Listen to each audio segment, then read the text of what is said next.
बापाचाच 2 चिमुकल्यांवर प्राणघातक हल्ला, एकाचा मृत्यू तर दुसरा गंभीर जखमी.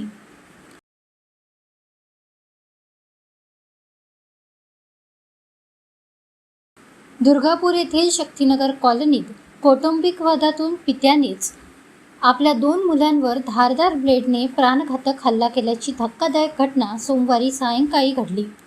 या हल्ल्यात 7 वर्षीय मुलाचा उपचारापूर्वीच मृत्यू झाला, तर 11 वर्षीय मुलाची प्रकृती गंभीर असून त्याच्यावर जिल्हा सामान्य रुग्णालयात उपचार सुरू आहेत. या प्रकरणी आरोपी पिता मंगेश बतकल याला पोलिसांनी ताब्यात घेतले आहे.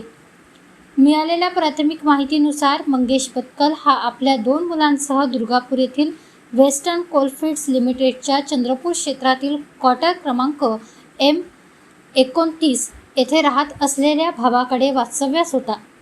काही महिन्यांपूर्वी कौटुंबिक वादातून त्याची पत्नी घर सोडून गेल्याची माहिती आहे. त्यानंतर मंगेश ऑटो रिक्षा चालवून दोन्ही मुलांचा सांभाळ करत होता. पत्नीला पुन्हा घरी आणण्यासाठी त्याचे प्रयत्न सुरू होते, मात्र त्यातून निर्माण झालेल्या कौटुंबिक तणावातून ही घटना घडल्याचा प्राथमिक अंदाज आहे. सोमवारी सायंकाळी मंगेशने दोन्ही मुलांच्या गळ्यावर ब्लेडने वार केल्याचे समोर आले.